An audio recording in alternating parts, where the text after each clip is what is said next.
Hey everybody, it's your girl Johnny Thompson, aka Johnny the Queen, and I'm rocking with my girl Michelle C on Candy Kisses TV. Make sure that y'all follow, like, subscribe, share, comment, and tap in. It's the Jill of all trades, Michelle C, aka DJ Make a Move. She cute. Your host of Candy Kisses TV, everywhere you need to be. And if you don't know by now, it's not your typical interview, y'all. Candy Kisses blown away. Candy Kisses TV for tomorrow today. Man, throw that auto-tune on that bitch. Have me sound like Teddy Payne. Hi there, this is Kim Cole, and you are rocking with Candy Kisses TV. It's your boy Talent, baby. Michelle and Candy Kisses TV with my girl Michelle C. Don't take it personal. Yo, what's up? It's bruh man from the fifth floor. In the ATL, chilling with Candy Kisses TV. What's up, y'all? You're watching Candy Kisses TV with my homegirl, Michelle. Hello there. Have you asked yourself what you're missing? I have. It's Candy Kisses TV.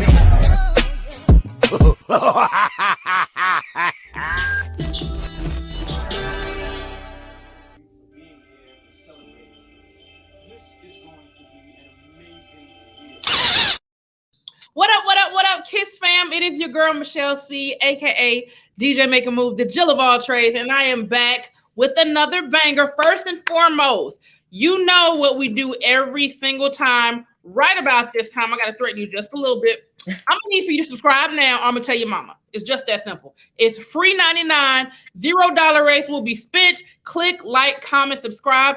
Act like your mama done taught you something. All right, so now we can get to the business. I am bringing you a lovely lady that I just got a chance to meet. She has been rocking the comedy mics all over the stage. And I heard a little birdie tell me that she got some me vocals up in that thing. That's what they say. Introducing Miss Johnny Thompson. Pew, pew, pew, pew. Thank you so much, Michelle C, aka DJ Making Move, aka Jill of all trades. I see you do it all too. You know, I'll be trying. I love it. Can't stop, won't stop. I love it. So please let them know how to find you on all social media. Go ahead and get that out the way. You can find me under Johnny Thompson, JONNNAE THOMPSON, or Johnny the Queen on TikTok, on Instagram. But definitely Johnny Thompson will send you somewhere to find me. Let them know you're the queen up in these streets. Let them know. Just the queen of my world. I ain't trying to be, I ain't got to be your queen. You ain't got to bow down, just in my little world, Yeah. So we're going to get right on into it. When did you know you wanted to get into the entertainment industry? Honestly, I knew at a very young age, as a child watching TV. I remember like being a kid and having a specific thought that if I broke the TV and got in there somehow, it would be on TV. Very strange, but when you're a kid, you don't know how stuff works. But I knew I would be in that thing one day. So the seed was planted at a very young age. I started getting into theater and drama classes in high school, continued on in college, and stand-up I started while I was a student at California State University, Northridge. So it's been a few decades. I would say, just getting on stages, picking up microphones, and entertaining people, whether it was family, friends. And these days, it has expanded beyond what I could have even imagined. So, and we just getting started. Now, how did you? Because I know you that you said you sing as well. Did it start with singing or did it start with comedy? It definitely started with singing. I am a PK, a preacher's kid. Mm-hmm. So naturally, we were the choir, me and my siblings and cousins. I didn't come from like a big mega church. It was, missionary Baptist, maybe 7 to 12 members at a time. But the journey started there. From the moment I could talk, it was like, all right, you're a soprano. And let me find it. I mean, not anymore, you know, from the moment I could talk now, you know, the moment puberty started hitting, I think I'm a good alto, I would say these days. Okay. Now, what would you describe your sound like as far as music type, like not to compare you to someone, but what would you feel like your mode? Yeah, definitely. Most of my influences come from gospel, soul, funk, hip hop. So a clear influence for me is Miss Erica Badu, Okay. Lauren Hill. You know, I'm a School of Jill. I'm a child of the neo soul for sure. But I definitely have a lot of respect and revere for our classics, our greats. Everyone from Shaka Khan to I like Sarah Vaughan, Nina Simone. I like the more, you know, I'm definitely a fan of the voices that have a little, you know, it's like, okay, they didn't been through something in their life. Okay. I like a little, yeah. What about Rochelle Farrell? Oh, amazing. Okay. Her voice is insane. Yeah, Absolutely. There's a shout out to the singer Tony Scruggs. Tony Scruggs, as I would say, is like the closest I've humanly, you know, possibly have like have met that has that sort of range and just fun with their voice on stage, you know, where it's just like you're going on a journey, you know, they don't play it safe. It's a very present, you know, like it's like, okay, you can't practice, you can't re-emulate some of the things that, you know, are done on that stage. And then to be able to play an instrument and do all that, it's like, okay, that's a person who knows music, you know? You know who else is dope to me too? That actually woke me up, because I'm a singer and writer as well. Okay. But I was literally asleep in my bed and I heard this high note and like, you know, I'm having my back turned and I was like, whoever that is, she is blowing. I turned around, looked up, why it was Tone. Oh, see, I said, wait a minute. Tone, right. You know, Tone, shout out to Tone. Tone is from my hometown, San Diego. Mm-hmm. We actually got a chance to work together. My dad has a 24-hour gospel radio station. And Tone, back in the day, he had a show on there as well. And I was the show right before his. So very familiar with that awesome Wonder, aka B. Huh? Did y'all do any music together?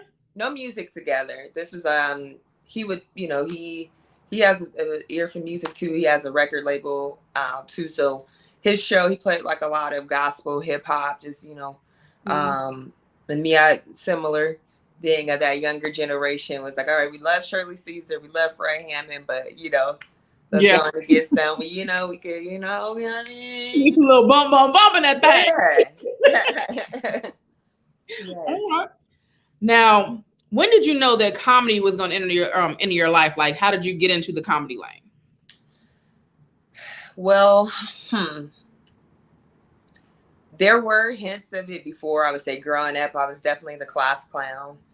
Even going back, looking at my yearbook, it's like 50 to 75% of the comments mention like, can't wait to come to your comedy show. You know, you're hilarious. All these things were, at that time, I didn't even think like, okay, I'll be a stand-up comedian one day. Like I was definitely a fan. I would sneak and watch Def Comedy Jam, Comic View, all of that. But when I would see these comedians doing their like hour specials or even a 10-minute set, I saw it as something I would never really be able to do. I'm like, I might be funny, but I don't think I could just be funny for 10 minutes straight. You know, even 5 minutes. That just sounds like a long time to have an audience that much control of laughter, you know? But the first time I physically got on the stage, picked up a mic to do stand-up comedy, it was my maybe my 4th year at Cal State University, Northridge. There was a college comedy competition that Jimmy Kimmel was doing nationwide, and the Southern California audition space just happened to be on my campus. So I had been seeing the flyers for this, and it did.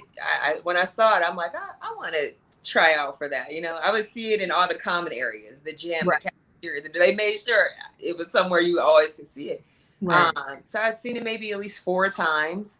But the day of, I'm like, well, I didn't prepare for this thing. You know, it seemed like a cute idea, but there's no way I'm doing it. but I was stopped twice that day by the representatives. The first time I was just walking off the tram, and there was a lady like kind of flagging down students. It was like, "Hey, anybody do comedy? You've got the, pumping it up."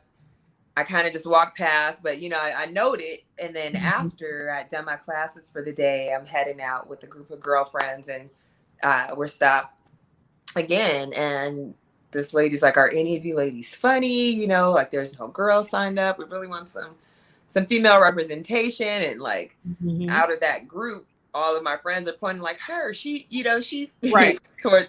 So I'm like, all right, now I'm like, okay, I feel like I got to do it for the culture. Like there's no girl. Anytime you tell me there's, like somebody not represented and it's something that I could possibly represent, even if it's just a smidge, I'm going to try. So this was on a whim, and I ended up coming back that evening, and I was the runner up, and the host of that, Vargas Mason, he was on Last Comic Standing, but he also produces a lot of comedy shows here in Los Angeles.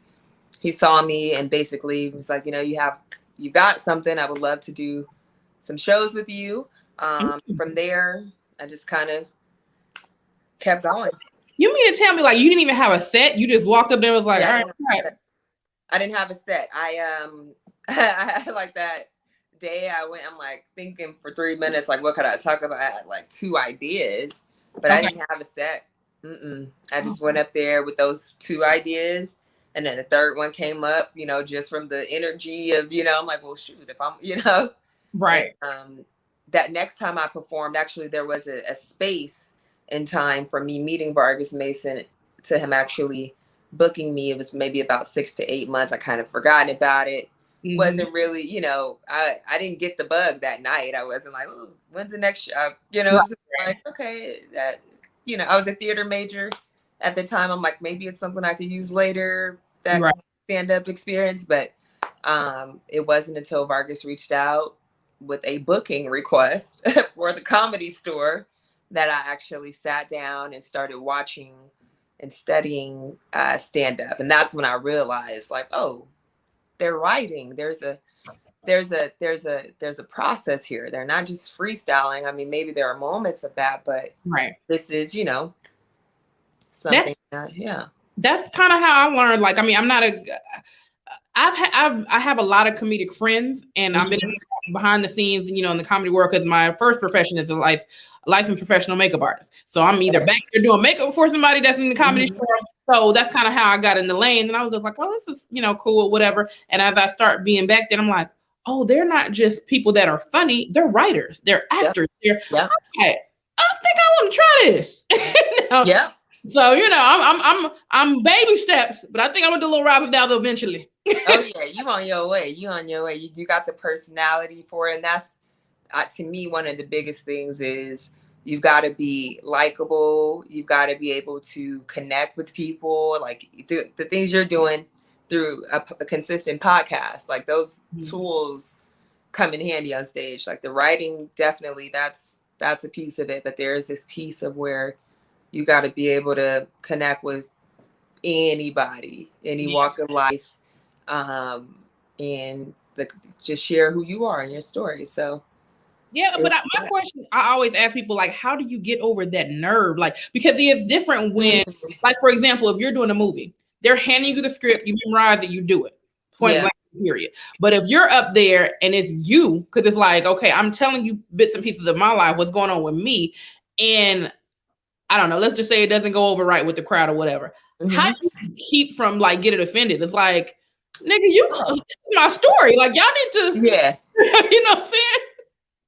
It's 2 things. Number one is the more you do it, the more you realize that that's an inevitable piece of it. There may be a time where the set that I do here in LA may get a totally different response than it would middle of America, or even here in LA, there's different demographics, different cities. So like I can tell like the same jokes that they're in my set. Like there are certain nights where it's like they're not quite following, you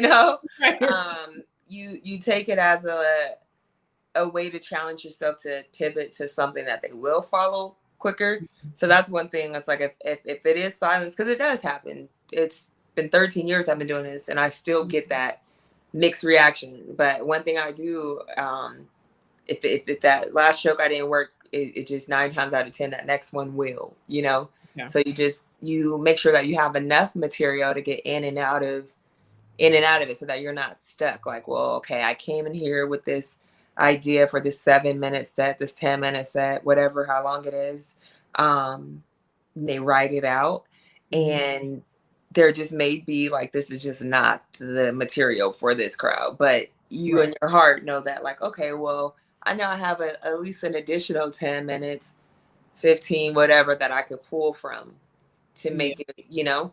But the other piece is I like to watch a lot of shows too, even ones on TV, you know, or Netflix specials, where you see that it happens to every comedian. It may be something that I might find funny and the audience is not laughing at all. I'm like, they missed that. Or something that the audience is laughing at and I missed, you know. So you learn just like the 4 agreements, like just don't take it personal. As artists, you know, even with the podcast, the makeup, like everything you do, the DJing, there's going to be those moments where you just have to release it, you know, where it's, you know, I created it and it's out there. It's not something I'm going to dwell on. It's hard. It's easier said than done, but you learn to just, you know, like, where it's the progress over perfection. I look like, if I get up there, because I'm like, I haven't got to the, like, I've done comedy before, but not like to the stage level where they're expecting comedy. It's kind of like they laugh because I was just being stupid. But I'm like, if it gets to the point where I feel like I'm gonna get stuck, I'm like, when in doubt, twerk it out. You know, everybody like ass. Yeah. Look, that, so you have your other things, you know, that you can, you know, get into, but talk about what you know. That's the biggest piece of advice that I got. Shout out to Arvin Mitchell. He's a comedian who won Bill Bellamy's, I believe it was Who's Got Jokes, is a competition. But he was the comedian I called before I did that contest in college. I wasn't a comedian. I just happened to have met him somewhere.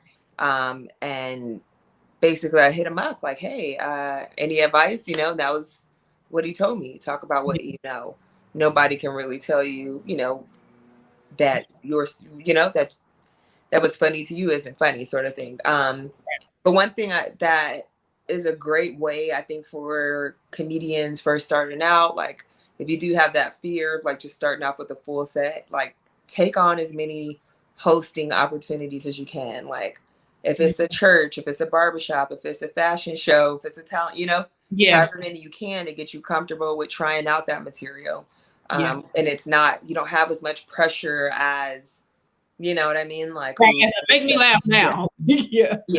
So, you know, and it also teaches you how to, in real time, just connect with people, connect with audiences, which is just as big as the jokes, in my opinion, in comedy. So, come on, you better drop them jewels on today. We are moving on. What if you could play the perfect movie role? What kind of role would it be? Definitely some type of, I don't know if it would be superhero or supervillain, but definitely, you know, I want to see more Black women in these roles of like, no, we really are superheroes. Like, that's the thing. We don't need a costume. We don't need a cape, but it really is, you know, everything from having supernatural powers, such as being clairvoyant. Like, your mama know exactly what, you know, when you wasn't doing, you know what I mean? There's a certain, we get what I mean? Mama pulled right back up like, I had something in my spirit telling me you was finna have a nigga over here, and I just decided to pull back up. You know, we still got, you know, there's something. There's these things, you know, making miracles out of nothing in the kitchen, you know, with every, you know, there's a certain things where it's like, all right, that's some supernatural stuff. So I would say definitely I see some sort of super, like, I want to wear thigh high boots and a onesie, you know, like, so, you know, like, it's like I might go perform a concert or I might go save the world. You don't know if I'm jumping off a building or going to the BET Awards. Like, that's the kind of look I want to have. Hero name. I think it would be. That's a good one. Ooh, I'm gonna say. Let's go with Chocolate Gold. You know what I mean? Okay. Chocolate Gold, aka CG. You know, or Golden Chocolate, which it's one of those two. You know what I mean? But she's chocolate by day, golden by night, or maybe golden by day, chocolate by night. Okay. You know what I mean? But she has these powers. She can give anybody the sleeper at any minute in time. Through her meals, the items alive. I don't have to be violent. I don't have to have pranks like poison people. No. Here's a plate of oxtails and rice and gravy. Now I can do what I need to do while you're in the sleeper. You know what I mean? Chocolate, golden chocolate. Gotta add some Kool-Aid to it, Yeah, definitely. You know what I mean? That's the magic punch. That's right. 2 cups of sugar per pitcher, Right. So you know what I mean? It's something. And your theme song is "Living Your Life Like It's Golden." Exactly. And Jill Scott is going to actually sing it. And or you could. I can. I think I will actually. I think I will. Okay. Okay. And then the baby is gonna do. He's gonna have like a little, like I don't know if you ever seen Kim Possible with like the naked mole rat type of vibe. So the baby's gonna be my sidekick. It's gonna be the baby. He's gonna be on my shoulder. Okay. Chains and his beautiful white smile. It's gonna be it's gonna be for the culture once again. Absolutely. I'm here for it. I mean, that's a movie I'm willing to see. You willing to see it? I'm up through there. All right. There it is. Coming to theaters near you. Hello. Okay. Now we are going to move on. Since you said the baby, I'm going to ask you, who is your favorite singer and rapper and why? Ooh, that's a good one. My favorite singer vocally is Tweet. Yeah. Come on now. You understand. Tweet, the Southern Hummingbird, like that voice is one for the ages. It's just. What do you know about I'm Done? What is it? Remember the song I'm Done by Tweet? Sing it. I'm done. Ooh. Listen. Listen. I had it in rotation. Period. For like 20 minutes straight. Made my own lyrics to it. Like, cause I was pissed off about a nigga or some shit. I'm like, bitch, I'm done too. Let's get these lyrics. I'm adding that to the playlist. Listen, it's one of them. Okay, you like neo soul. It's a vibe. Like, it's not necessarily neo soul, but it's just so. It's bare minimum of like music, and you just really get to hear her voice. Yes, she's so like, fuck you, nigga, I'm done. Yes, her voice is just so crisp and just rich. Her tone. I got a chance to meet. She's awesome. Down to earth. I got me too. Oh, look, we got that in common. I got to meet her too here. She came to this vegan street fair. Okay. Working at, and I got a chance to show her around. That was good. I'm like, this is where you get your burgers. This is where you get. But she was a sweetheart for real. You right? Oh, Tweet. We love Tweet. Yes. So okay, your rapper. Now my rapper, Snoop Dogg. I love me some Snoop. Okay. I just think he's so chill, laid back, but he has fun. He goes with the time. Like, I feel like he connects with everybody from, the old school. You'll see him doing collabs with Charlie Wilson. Yeah. You'll see him doing, collabs with the latest hip hop artists, or R&B. He's just super, even beyond the rap. I mean, I just think he's got an amazing formula of just being him, and that it just works. What's your favorite Snoop song? Oof. My favorite Snoop song, this is it's a little cliche, but beautiful. I mean, I think like that was a time, like, because he has so much music that, like, bitches ain't shit, hoes and shit. That's that shit, but this was my shit. Mary, you a family man. What is you talking about? sit your ass down. But This how I knew I was gonna like, cause I'm in a musical family. My dad's from, had a musician, my mom plays piano, all that shit. But when I heard that song, I'm like, I know I'm a stupid ass nigga for this. But when I first heard that song, I was like, oh shit. And I started mixing. I'm like, I hit that replay so much, and I was like, I know he calling us bitches, but this shit go hard though. I mean, but yeah, he did, I thought he's showing some love to his wifey, Shantae. I mean, right. I feel like bitch is his love language. So I'm sure he'd be like, hey, yo, I love you, bitch. You know what I mean? Like, just very like, what you want for Christmas, bitch. You know what I mean? Like, it's our anniversary, bitch. You know what I mean? Like, and that's just his love language. So, and he had Pharrell on it. I mean, it's just lives on the beat. You know what? Doggy Style was the album but it was. I'm trying to think of the name of the song because it was when it first came on. Hold on. Oh, Doggy Dog World. When I first. Oh yeah, that's one. Yeah. Oh yeah, that's one. That was exactly. Look. Mm-hmm. Yeah, I'm saying you can tell he's a lover of the G-Funk era. So yeah, I love the funky ones. Mm-hmm. Mm-hmm. Right. So speaking of, what verses did you enjoy the most thus far?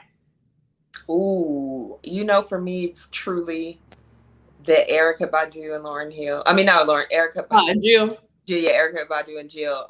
That one, I would say for me, it was just, it may not have been the most entertaining, like with all the jokes and all of that, but the vibe was one I went to. Like, I knew every song, some of the verses. Yeah. I'll be tapping out I'm like, shit, I ain't never heard this one. Where was I? Mm-hmm. But that was the one where, like, I literally watched the full 3+ hours.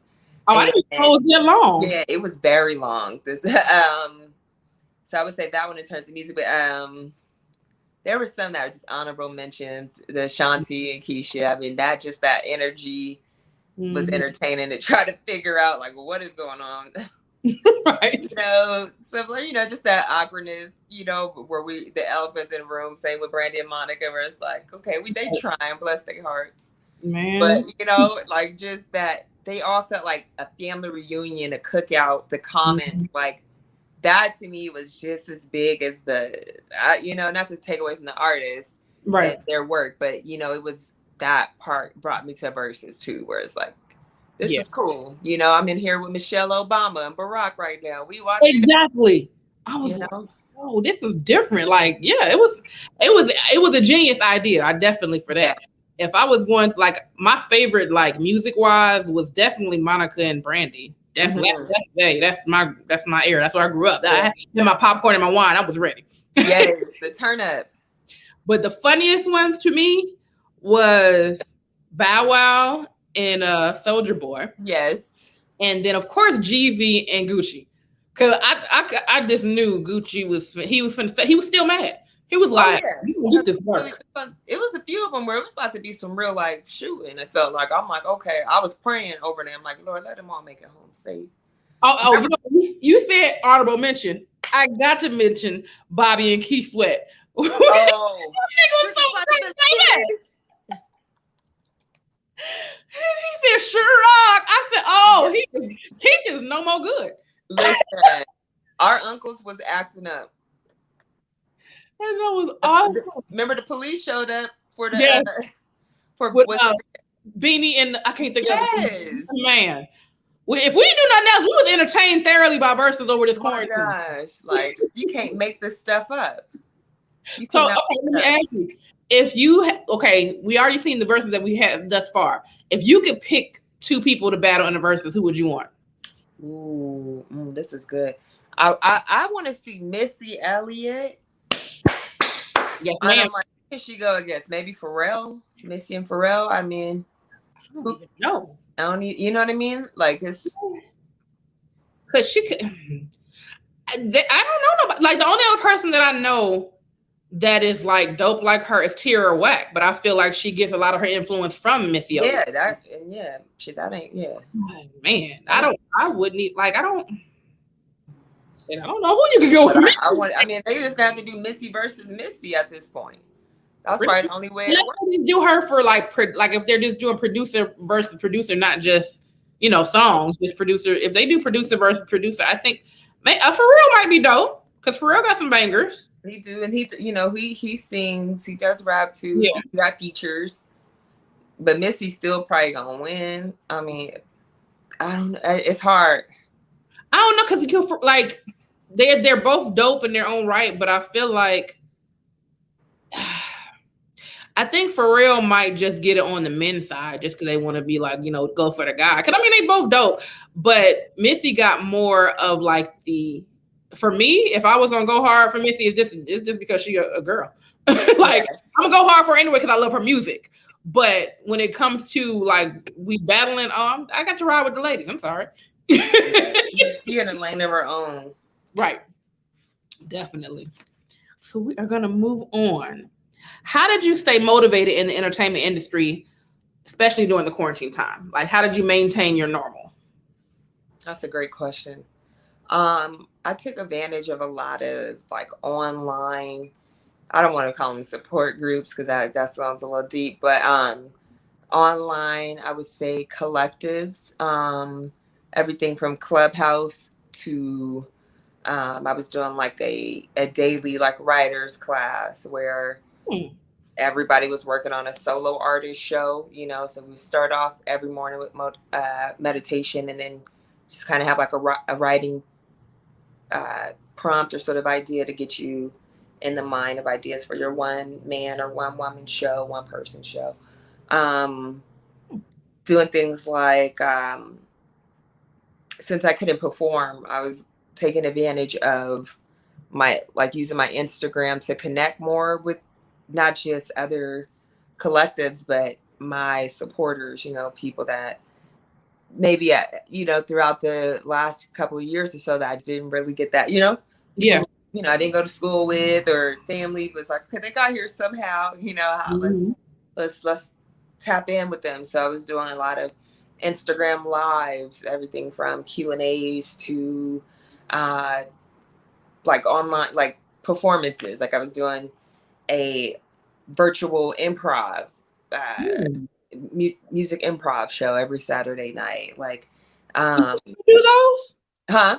You still do those? I need to bring it back. Well, yeah, bring it back. I'm here for bring it back. Yeah, I'm pulling up. To bring it back. Definitely. What else? Like there was just I was ordering equipment, green screens, microphones, like certain things, or even slowing down to like I really hadn't had a chance to watch TV. So, I'm like, okay, if I want to be on shows, I'm gonna have to watch some shows. You know what I mean? Like you got to know what the stories are about now. Like how's the acting style change? How's the camera? Like certain things that I just hadn't, I was just super laser focused on, the grind that there were certain things around me that I would say the pandemic gave me time to slow down, focus on a little bit more, doing a ton of podcasts, those sort of things that will live on forever, Right. Yeah. So just using the hell out of the virtual Zoom shows, So with the writing that you said you did writing classes, is that something that you still offer? Well, I was a member of the class and it still is. You can find it on YouTube as well. The videos, it's the Soaring Solo Artist. Okay. And I highly recommend it. I'm actually going to pick back up, Well, when are you starting your writing class, ma'am, since you do this? Like, well, I mean, I'm not against you learning from anybody else. I mean, you start your class too. Yeah, I want to do a full-on like stand-up class that will cover everything from writing to the business sort of side, to the personal, to the etiquette, to there's just certain things that I feel especially women could benefit from. I mean, I'm a woman, so that's probably gonna be most of my perspective, and I'm a Black woman. And it won't be limited to just Black women, but I feel like that will probably be my biggest, sort of pushing just from experience. I've had a lot of women ask me, for personals, one-on-ones, all these sort of things where I'm like, well, I do, want to offer something that will fit exactly, Right. have a full curriculum. Get it cracking. Huh?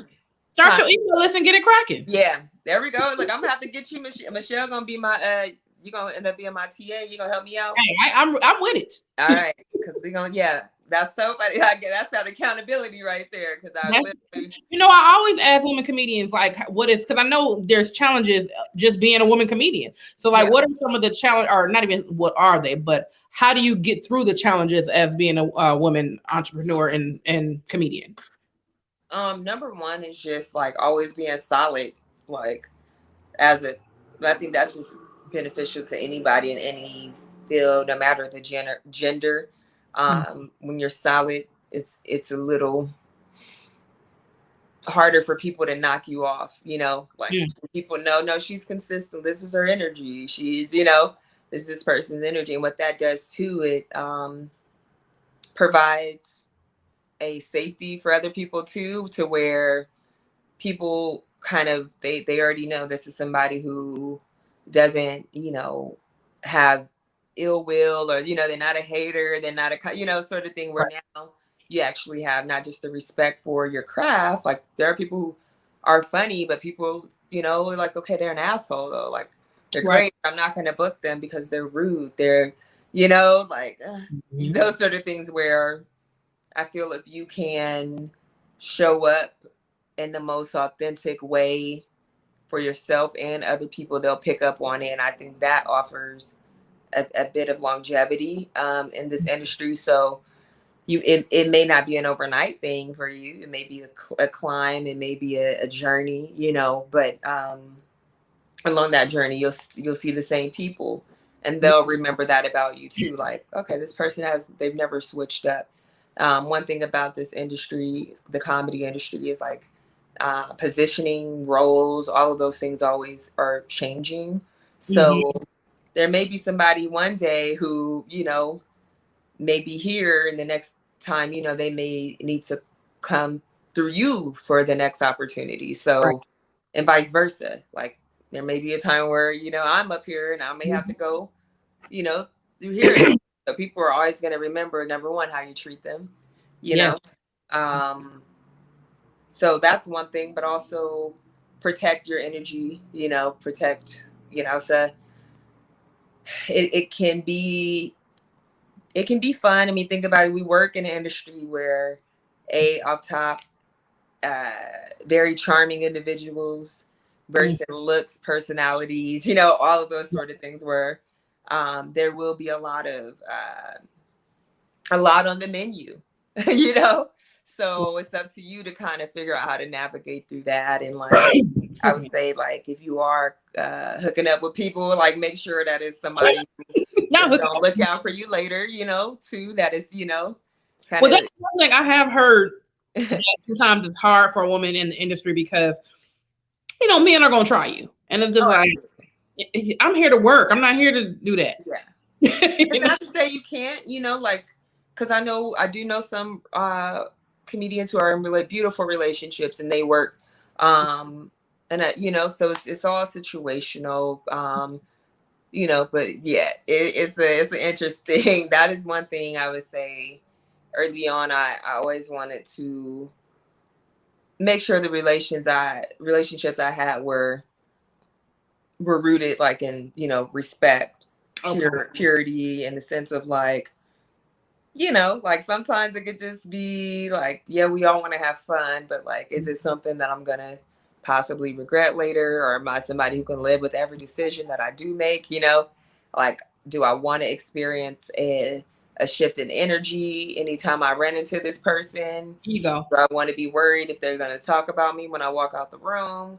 And if they do, are they going to talk well about me, or, you know what I mean? So it's, like, not that it can't happen, but the old saying, you don't shit where you work. Like, because if I have to come to work and I got to worry about if you doing something that you ain't got no business doing, or you talking shit behind my back or whatever, like, if I got to come to work fighting, change the morale.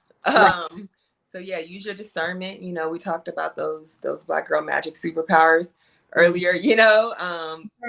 yeah, like it's, um, I would say those are some of the, for women, like just be mindful of the whole equation. So like always protect yourself, whether it's, you got another friend there with you, you got a big bro there with you. Right.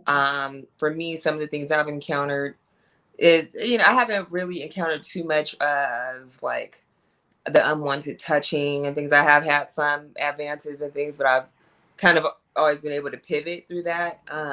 You just punch him. Yeah, you know what I mean? It's like, yeah, I can, but not, I do know a lot of friends who that has not been, they have, they unfortunately have been victims of that. But the other piece is like not getting the respect and money, like sort of thing. So there's been times where I've shown up to shows and it was like, I know for a fact if I was a man, they wouldn't have tried to play this game with my money or my time or how they're talking to me, or there's just certain times where somebody is testing you because of your gender. So in those moments, like it is good to have, and I do notice when I have a male with me present, there's that issues never come up. It just One thing about, like most of my, like I have female friends, but most of my friends are guys, and they're like all brothers to me. So if I've ever had to be in a situation, I'm like, hey, I need you to ride with me with something real quick. Make sure you had a thing on you, and we're gonna get the money. No, for real. Yeah, we ain't got time to play.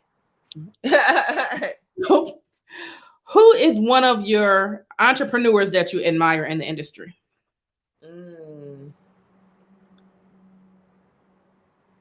That's a good one. Off top, I would say Steve Harvey, just watching how he took stand up and as a catalyst to build so much more. Everything from radio to hosting television. It's that, that sort of thing where he didn't get lazy, he didn't let up, he started working harder once success hit. Like some people get comfortable. For him, he has that Oprah vibe, like where it's just like, all right, they're not finna sit down. They just gonna keep working. Kevin Hart, you're not finna sit down, They're just gonna keep building, and not only keep building, but bringing on other people and bringing on like nephew Tommy, Ruben. Like I pay attention like to people who, when they end a position of power, they don't just feel like, oh, I want to be the only one here. Like they reach out. They always know the importance of reaching back, grabbing, even if it's just one. Even if, like unfortunately, we can't always do a big industry takeover like that. Sometimes we got to start where we can. And that's just, a note to, I would say, to all of us, like, as we see our friends progress and stuff, like nobody owes us anything. Like, just trust that we're going to, look out for you when they can, type of thing. I would say Nate Jackson. He's a comedian that I started off. You know full well who Nate Jackson is. I've been trying to get him on the podcast for forever. The boy's dope. Yeah, that's a dream come true, to be a comedian owning your own comedy club. Like that club in itself is gonna be, when a person is in it, they kind of think about things that an outsider might not always think about. Like I know for a fact Nate's gonna always look out for his comics. He's not gonna take advantage of them. Like, not to say that happens everywhere, but there are a lot of times where, that can be a thing. The best owners are the people that actually do the work. Because you know how you have entrepreneurs that just have plenty of money, like, okay, go buy me a Walmart, go buy me this or whatever, and we'll just let the money. But I'm like, if you have actually been there, you know how to treat your employees, you know how to better people, and you're more inclined to have a long-lasting business because you were once where they were. Yep. Like things where people won't think about, like, no, that's too many hours, or like you can tell somebody who is like, you don't be at the place, like you don't be at your job, because you would know that's impossible what you're asking of, I would say those two guys, Jamie Foxx, similar to where he used his stand-up to get into acting, to then get into, production, and also part of it putting other people on, whether it was through his TV show, whether it was through Foxhole Radio, you know what I mean? Yeah. So, and people like that who know the importance of like slapping on executive producer on your friends who are coming up, like they need some help, you know, to get in the door. So yeah, those are some of the entrepreneurs. Tiffany Haddish, you know, seeing what she's doing with Netflix. They ready, she ready. I love that. How she reached back in some people. That was right. Really And not just those who are younger, you know, sometimes people forget, like, no, they're the people who started before us. Hello. Yeah. Like sometimes, you know, Hollywood sleeps on them. So like you gotta wake up the sleeping, you know. Right. The giant, let them know like these are actually, you know, coming with something that like needed to happen. So, and just seeing just the shift in elevation that, you know, is happening in her life all around. It's just been beautiful to watch, to witness. Very well deserved. She, you know. Yeah. Yeah. So now, what are some words of wisdom you would give any entrepreneur or entertainer? Don't stop. Don't quit. That's the only way to, you know, like only you can cancel you from the race. You know, you decide when to tap out. Remember to celebrate the wins, the journeys. Remember that the success is in just doing what we are doing daily. Don't wait for that big thing. Know that the thing you are doing now is that big thing. Most people don't have the courage to follow a dream, and keep following it, even when it's not going as intended or how you saw it. Like it's a superpower in that too. So yeah. All right. Well, we are getting ready to get into some fun. Okay. So our first segment, which is Kiss or Diss. I'm going to name some celebrity crushes. You're going to decide who you kissing, who you dissing. All right. Kiss or diss. Kiss or diss. This is actually a tough one because I grew up having the hugest crush on Mario. Okay. I'm talking about my notebook covered with magazine ripouts.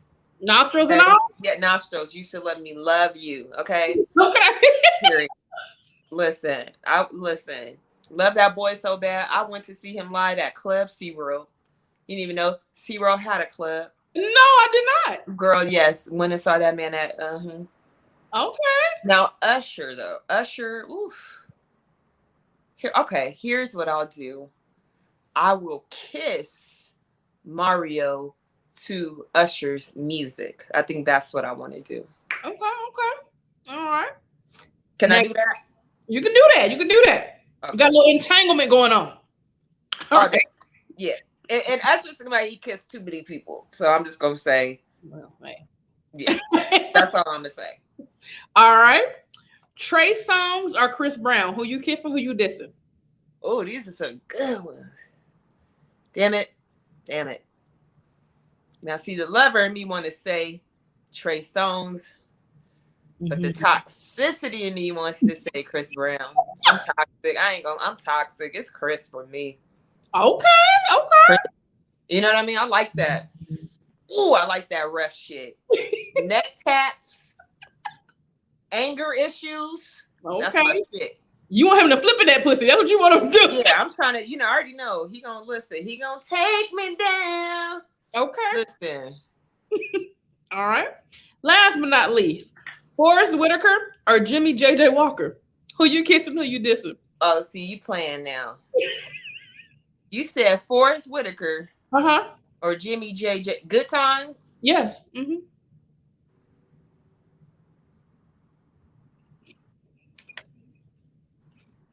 I have to pick? Yes. Not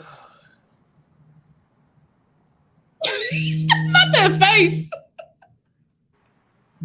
I guess I'm gonna have to kiss Jimmy JJ. I mean, okay. Cause I mean, here's the thing. If I'm gonna go there, I'm gonna go there. Like, I got a Forrest Whitaker eye. I don't know if you've seen it. You'll see it. I got one though. Left eye, that's me. Okay. Okay. So I think we here because I got one. See, that's too many bad eyes. The world will go blind. Okay. I'm thinking bad eyes. Really, that's too many we look suspicious. That's too. Like who can we trust? Okay, all right. Can't trust nobody. Now Jimmy, the thing about him, Kato Mate, he got the nice lips though. He got some soup killers. He got some soup coolers. Mm-hmm. So it may be a good kiss. He may be a good smoocher. He's. Well, I didn't say where they had to kiss you. You could have said they can kiss my ass. I mean, Because look, Jimmy got them things on it. He got that thing. Oh, good. Forrest Whitaker is giving me.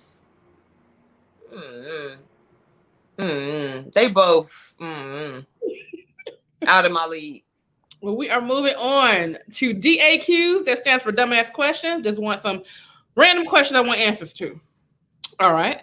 Would you rather uncontrollably bark at random moments or randomly cuss hard in church every time it got quiet? Like big cuss words, F-bombs, and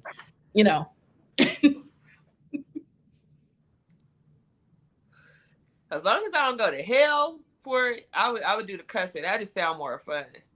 Okay. I just think that might make church even more turned up. It might be more, you know what I mean? If it's quiet, that means the church going to sleep. So maybe I'm helping the pastor out by waking the congregation back up. Right. So what will be your first big cuss word you're gonna drop in the middle of the silence? Oh, I'm going hard. Fuck! You know what I mean? I'm gonna hit him with that. Fuck you up there preaching, Reverend. Pastor spitting that good shit, right? Yeah. No, for real. This is why I don't like to go to church too early, like when they still singing, because sometimes they be singing so good, and I always be imagining being like, sing, bitch! Like, it's been so many times where I'd be like, you can't say that. Right. We cannot say that. Like, why not? God know my heart. All right. Or when the pastor preacher, I'll be like, real shit. I'm like, you can't say that. This is why I be watching church from online, even before the pandemic. Baby, I'm bedside every day, okay? I'm online with it. What is the least sexiest name you've ever heard? Ooh. I do not like the name Montoya. I don't like Montoya. I don't like. It's a few names. I'm just like, why is that your name? It's one that I've been hearing recently. It just the other day it came to me. I was like, I do not like that name. It's like an older name. I can't think of it. Earl? What'd you say? Earl? Nope. It's like,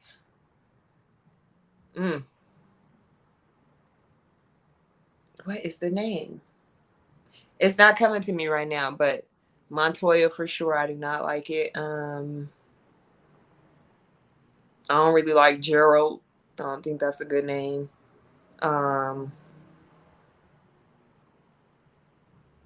Leroy,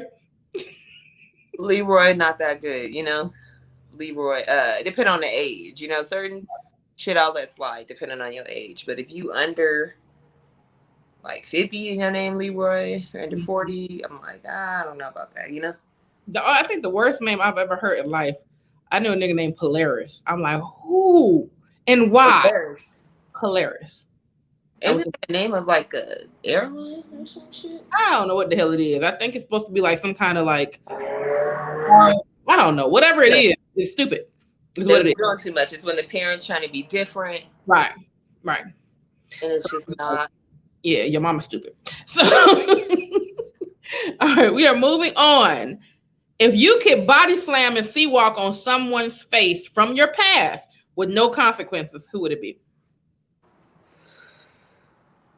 From my past, it would be my 7th grade history teacher, Mr. Kowski. Yeah, 2 reasons. The first was that one time he fed us some jerky, like he's an ex-Marine or whatever. And after we ate it, he was like, "How did y'all like that moose?" That is moose. I thought, okay, you just Come on, can't trust you, bro. That's weird. You laughing, you're sadistic, bro. You're sick.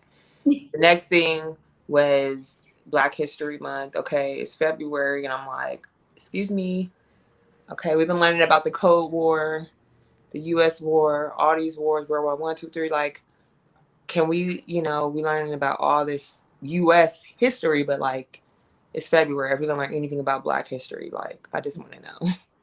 In my little 7th grade mind, can I just know? And he told me, well, if you want to learn about Black history, you need to do that on your own. So I remember being in homeroom looking up Black history and stuff. And my homeroom teacher, shout out to Miss Linda Logan, Black woman, she was like, oh, that's interesting. What are you looking up? It was like Booker T. Washington so much. Like, what class is that for? I was like, oh, it's for my own research. She thought, she was impressed. I was like, no. Like, I told her the story, and she was like, what? Mm-hmm. They obviously had a conversation, and I just remember that next day we were learning about Black history in that class. So, well, hey, you made some things shake up in that thing. But I'll still see walk on that ass. He was like, gang, gang, nigga. Gang, gang. All right. If you had to lose a sense or a limb for the rest of your life, what would you choose? If I had to lose a what? Sense, like hearing, sight, smell, or you would have to lose a limb. Which one would you choose? Losing the sense or the limb? You can choose any sense or you can choose any limb. It don't have to be a specific one. I'm probably going to go with lose a sense. Okay.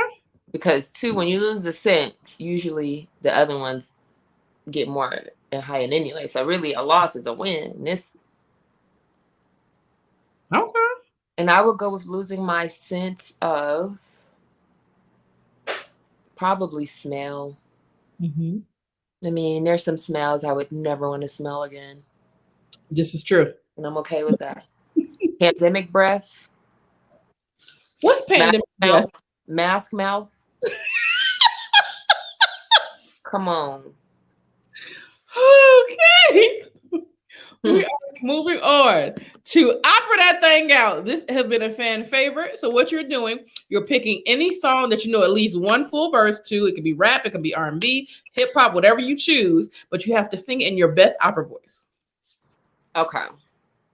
I mean, since we were talking about Snoop Dogg earlier, why not? Okay. S-N-double-O-P-D-O-double-G-Z D-O-double-G-Z S-N-double-O-P-D-O-double-G-Z. When the pimps try to get at you, drop it like it's hot. Drop it like it's hot. Drop it like it's hot. If a nigga got an attitude, pop it like it's hot. Pop it like it's hot.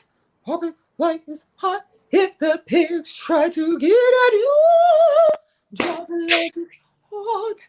Drop it like it's hot. Drop it like it's hot. I got my rolling on my arm as a punch undone. And drop it like it's hot. Drop it like it's hot.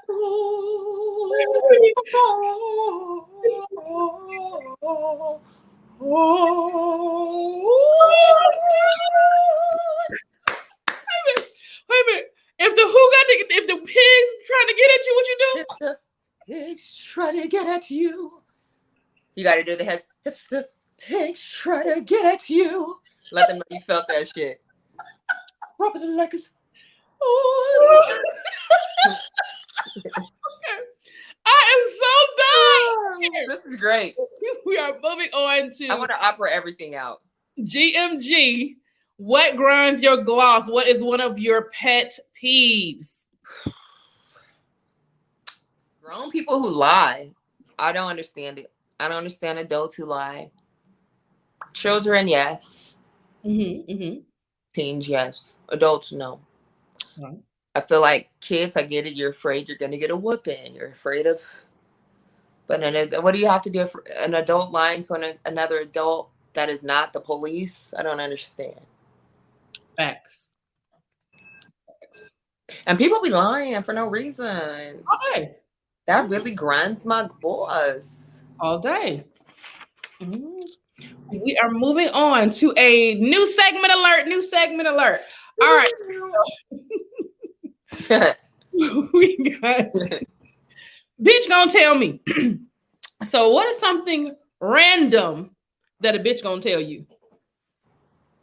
This real? Wait. Like No. a true thing or just? No, just what's bitch gonna tell me and whatever your punchline is. All right. Bitch gonna tell me it's $4.99 extra for guacamole.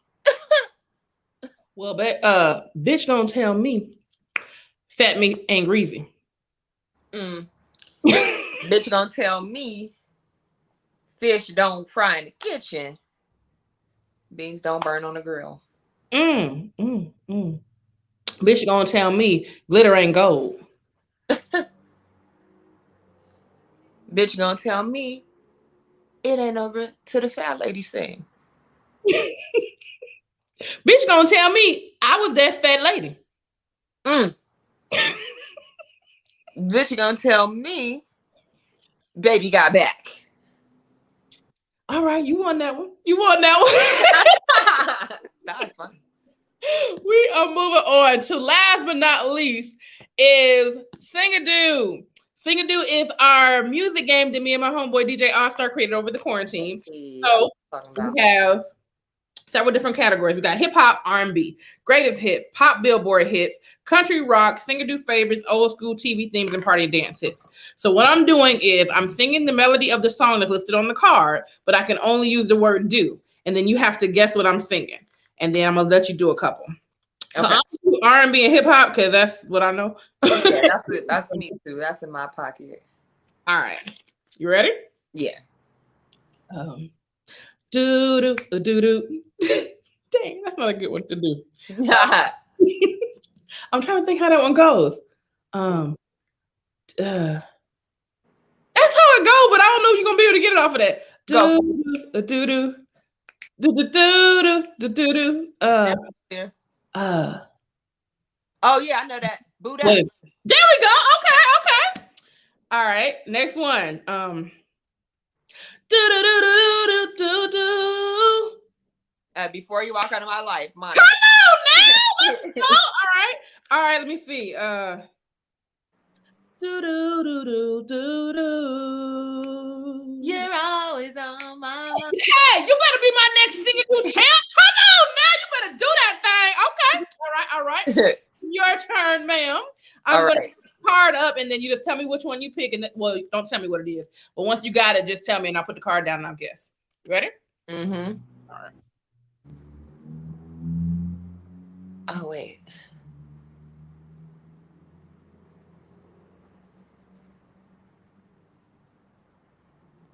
Hold on. If you don't know it, I can switch to another card. Hold on, I'm trying to. So.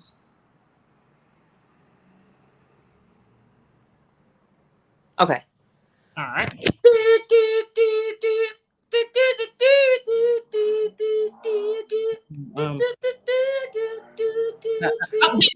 Yep.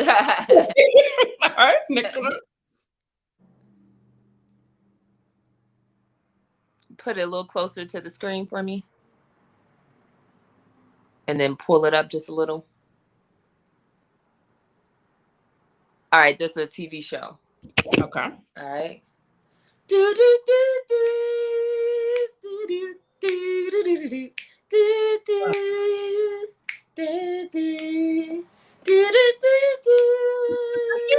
Huh? Sister? But close. Very close. Oh, Smart Guy. Yep. Okay. Last one. Oh, flip it up. Flip it the other way. Oh. Let me see.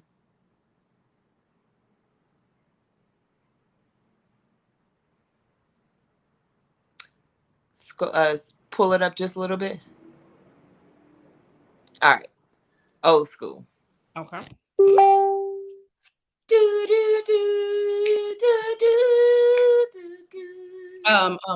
You and I were Yeah. made. What is the name of the song? I'll be there. Where There we go. Oh. There we go. That is how you play Singadoo. Fun. So if you are interested in the game, you Definitely. can get singadoo.com. And for those that don't know, we have Singadoo, the game show pilot. We're getting ready to film pretty soon. So you need to get on here and get these Singadoo games so you can get it part of the game. Get in these Singadoo streets and join the Singadoo crew. So that has been another episode of Candid Kisses TV. I'm your girl Michelle C. We drop every Monday, Thursday, and every other Friday, 2 p.m. Eastern Standard Time. And thank you so much, Janae. Now, you know I'm gonna have to ask you before you get up out of here. I mean, like, don't you want to like sing like a little bit, like just a little note, like one little note? Okay. I got you. Let me see. What's a good one? All right. Little Lauryn Hill. How about it? Okay, I'm here for it. It could all be so simple, but you'd rather make it hard. Loving you is like a battle, and we both end up with scars. Tell me who I have to be to gain some reciprocity. See, no one loves you more than me, and no one ever will. No matter how it Let's go. I knew you said it. So please let them know how to find you on social media one more time. And if you have any merchandise that you are selling or you want people to know about, like your new acting class or writing class that you get ready to pull up and do, because I had said so.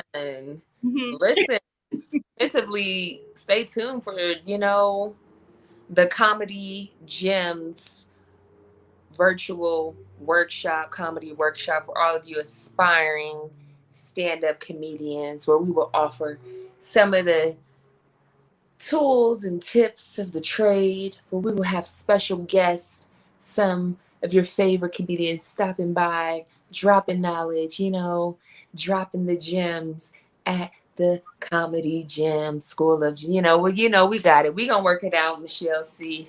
Y'all, I got some projects coming out. Stay tuned for the digital series, Card Therapy. We just got admitted to a festival, and in that episode, I have a song that I composed on there too. So yeah, we out here dibbling and dabbling. Stay tuned for the horror film Children of the Sun, starring yours truly and the legendary Glenn Plummer, aka OG Bobby Johnson. If you're here in Los Angeles, please come check out my live show. I have a residency at the I have a residency at the Legacy Lounge, which is the first Black female-owned hookah lounge here in Los Angeles. Check out our show. It's bi-monthly, the second and fourth Thursdays of the month. Laughs at Legacy Lounge. We kick it off with an open mic, so if you want to come get down on that or stick around for our main show, which features some of the nation's rising and legendary comedy all-stars. Check me out on All Def Digital, All Def Cannabis, All Def Women. We got some great things going on all over. But yeah, and follow me on YouTube. Help me build my channel. There you go. That's it. And we don't know when it's going to air. Well, I don't know when it's going to air, but you can check me and her out on our latest comedy bars. We acted a plum damn fool. Yes, we did. We really did. That was, to me, one of the best comedy bars debuts ever. Like, you came out the park swinging. Like, y'all are in for a treat. Michelle C brings a hilarious character to the mix. I got a character that's a damn fool too. She up in there. But y'all stay tuned. All right. Well, that has been another episode, so we will see you next time. Guess what? Sing-a-Doo the game show is coming, hosted by comedian Tyler Chronicles from More Than Culture Podcast and V103. Do you want the opportunity for your brand to be introduced to 25,000 supporters on social media? If so, sponsorship opportunities are available. This is your chance for your brand to be featured on the hot new game show Sing-a-Doo, More Than Culture Podcast, as well as Candid Kisses TV Podcast. Contact candidkissestv@gmail.com for sponsorship opportunities. Deadline for sponsorship is October 30th, so act fast. Sing-a-Doo. Sing-a-Doo. Can you do it? Can you do it? Can you do it? Can you do it like this? Can you do it real quick? Pew, go get it. Candid Kisses TV is brought to you by Kissable Lips Cosmetics. You can be kissed without kissable lips. Shop KissableLipsCosmetics.com today for all your beauty needs.